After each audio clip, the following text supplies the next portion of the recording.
All right, guys, it is Saturday, November 22nd. And Ryan and I just got set up. We are in the pinch on the river farm. It's about 55 degrees today. We've got a south-southwest wind kind of blowing back up the slough. We're hunting that movement pattern where they come out of the big peninsula, sort of through this pinch to the beans here and off to the big ag to the north. It actually feels good. It doesn't feel too hot. We rarely hunt this setup in the afternoon. Normally we just hunt back on the food, but we've been having some slow hunts, so I thought we'd get in here, you know, trying to catch some of that late rut cruising action. Actually saw some on the way here. We did chase 2 good bucks chasing a doe. You know, some of the last available does are going to be in estrus. Those older mature bucks will be looking for the last one, so this is a good cruising spot. Also, it's a good spot to catch them coming out to food, so you kind of get both. Easier to get them in bow range, so to speak. We've hunted this week a few times out at the Mount Olympus farm. Hunted Wednesday, yesterday afternoon, this morning, and we've had some pretty decent hunts. You know, last year Apollo had showed back up late November, early December, and so I thought we'd make a few sits and see if we could lay eyes on them. We've seen the 3 bucks out there that have been most active on camera, so 2 8s, you know, one's a 4-year-old, one's a 5-year-old, I think, pretty mature looking deer, and then one that Raya's named Sir Squiggles, or Sir Squiggles. Sir Squiggles, yeah. He's a super mature deer with about, you know, 70, 80 inches of antler, and all his tines are squiggly. Pretty interesting. But his hopping the other night, and that's great. Yeah, so cool. yeah, he came in about 10 minutes after legal while we were packing up, and he was right at 10 yards, but couldn't get footage of him. So we've had some pretty good sits, all things considered, just not seeing the ones we want to shoot. Honestly, this year I've had probably more mature deer in bow range than I've had a lot of years. I'm just, you know, enjoying the sits and being picky, of course. I've got today and tomorrow, and then we'll hunt over Thanksgiving, and then we'll be rolling into gun season. I've got one Xander's youth tag that we'll be focusing on filling, and then some of the other family members as well. So there's still a lot of hunting to be had. Lane and Tiki are probably the 2 most active bucks right here on the River Bottom Farm. And I've laid eyes on both of them in this spot earlier in the year. We're going to sit back and enjoy the afternoon. We've got a few hours to go. Hopefully we can have some good luck.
like a good body deer coming out of the slough.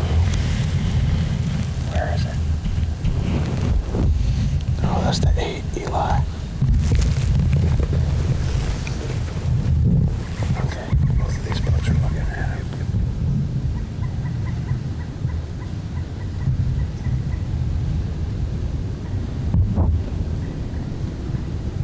There's one consistent deer.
Down to our last few minutes, and it's been a fun hunt. I think we're up to 9 or 10 bucks.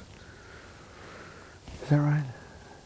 Honestly, more than that. We I had don't know, 7 because bucks. I've had like some issues filming some of them tonight. Yeah. All back in there. We had 7 bucks come through the pinch with us, and then we can see more out in the south plot. So those don't really count, but probably a 20 deer night. We had 5 or 6 does come through the pinch, and then there's a pile of them out in the south plat. And I'd say the setup worked pretty well. It's tough to hunt right here in the afternoon, but this is sort of the ideal wind, and it worked pretty good. Once some of them got past us a ways, you could tell they were getting a little anxious, but all in all, fun set. The oldest one is that same 8. I mean, it seems like every time we sit right here, he comes by.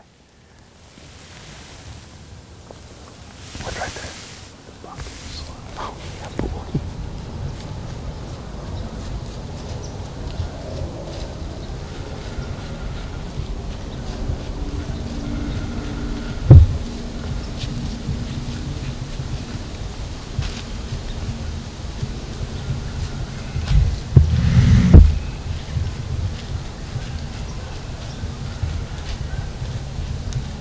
Like that $8. You said you wanted something to walk through this I thing. know. I was just complaining about him. Anyway, they're moving pretty good tonight. The oldest buck that we've seen tonight is that same 8. He's got long beams. He's a 4 or 5-year-old. Seems like every time we sit right here, he comes by. He's one of the more patternable bucks. You know, he and that buck boar are really 2 of the only mature 8s, I would say, that are out here. Everyone else is like 10 or better, but it's kind of funny they're like in this area. Anyway, good night. Very fun, enjoyable, late November night. And it's cooled off nicely, so we've got a few minutes left. If we see something, we'll show you. Otherwise, we'll see you guys tomorrow.